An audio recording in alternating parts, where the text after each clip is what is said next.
you probably know that the NCAA launched an investigation into potential rules violations by the University of Tennessee along the lines of recruiting.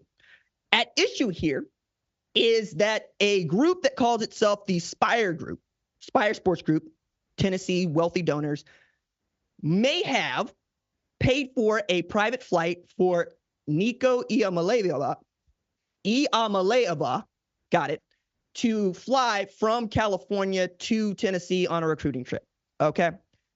In that way, they might have violated NCAA recruiting rules, okay?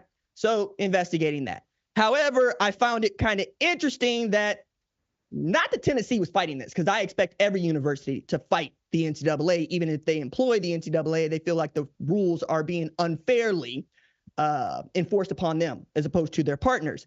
What I did find farcical and funny about this is that this inquiry follows, first, Jeremy Pruitt and McDonald's bags full of cash. That wasn't that long ago. So y'all got a history, Tennessee.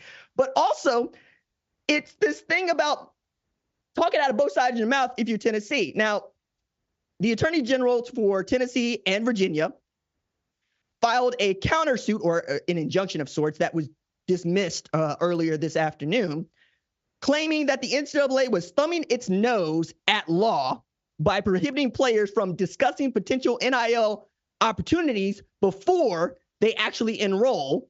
And my favorite, that they were preventing players from obtaining full fair market value for their name, image, and likeness. All right. First, none of that is what the NCAA was accusing Tennessee of in the first place.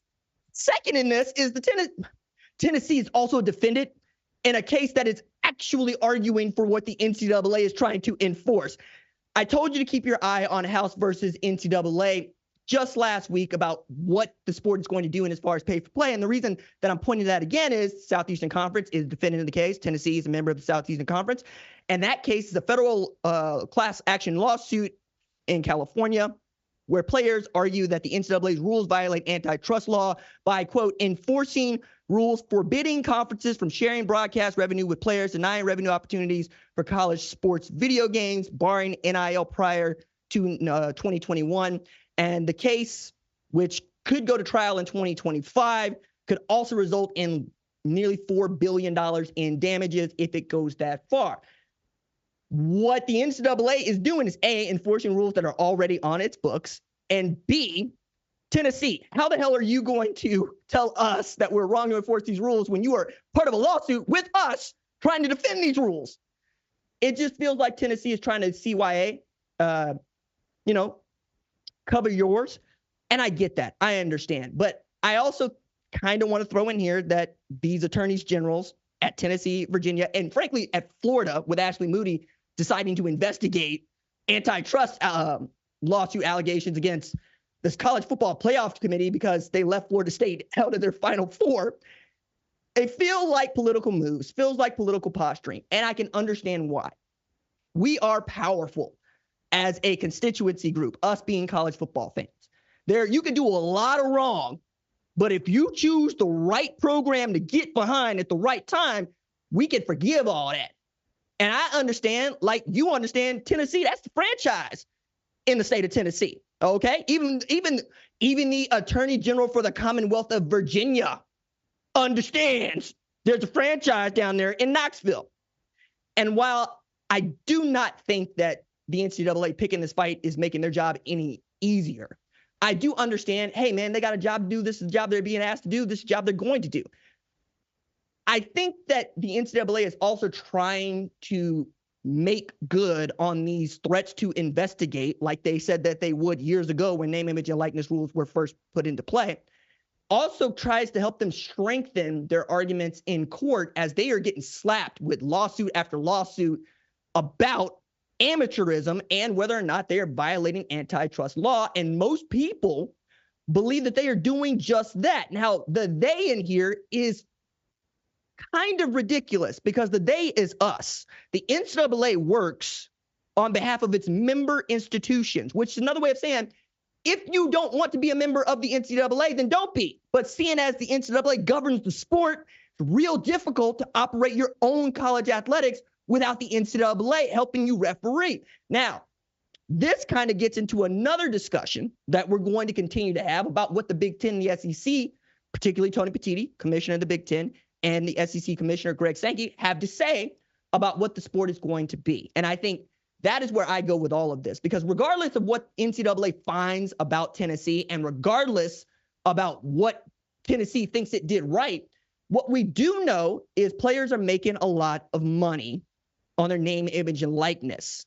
We know this because, well, Keishawn Butte decided to put his business in the street by making 8,900 bets in basically a year. Okay. We got to see how much money that man had in a bank account, which is north of $500,000, and how much he was able to spend on betting, which is about 50 G's, right? In your wildest dreams, you never thought that a college football player would be able to make that sort of money above the table. But that's and some money. You know, that is the money that Shohei Ohtani is going to get for endorsing whatever, not the $700 million that the Dodgers are going to pay him to play baseball. And that's what's at issue here, is the universities and their programs having to pay these players a set amount. Charlie Baker, the head of the NCAA, tried to get ahead of this by saying, we should just do the D1 project. What is the D1 project? He is saying that universities should set aside $30,000 for every other athlete they have on campus. Okay. So half of your athletes would make $30,000 or more, right? Just for playing their sport. You can understand why someone in the Big Ten or someone in the SEC would be like, hey, no disrespect, but the quarterback at Florida ain't worth as much in market value as, say, someone on the fencing team. Okay. I understand that. I think most people understand that, especially in a capitalist society like the one we live in, capitalist economics and a free market. However, where's the money going to come from? That's the question. The universities probably believe that they should not have to share their revenue that they are getting for television contracts with athletes because they've never had to. I would be the first person to tell you, just because that's the way that things have always been doesn't mean it's the way that things should always be. All right. So while Tony Petitti and Greg Sankey oversee what is called a working committee and not an alliance, we're going to see what they can find out about how to thread a needle through what seems to just be a bigger and bigger ball of mess. So what we're going to be left with is unintended consequences. That is bad for everybody because nobody wants to know that what's coming around the corner isn't something they can already predict and see, right? I build a business like the rest of you build a business, which is I can project into the future what's going to happen and I can make adjustments. But if you can't do that, you can get hit with something that you never saw coming, and that could torpedo not just your program, but the sport entirely. And I think when I'm talking to people that are fearful about what pay-for-play could mean for the sport, this is the good faith argument that they would make, right? It is that, hey, if we get into a place where we owe more money than we can pay out, we're going to risk burying the sport.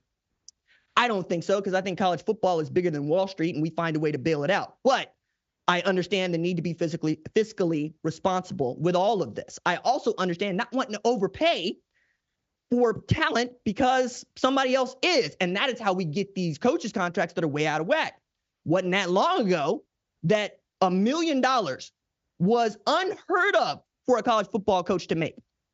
We're into a place now where we got more than a dozen that are making north of $7 million annually. That's one employee in the football program, not even the athletic department.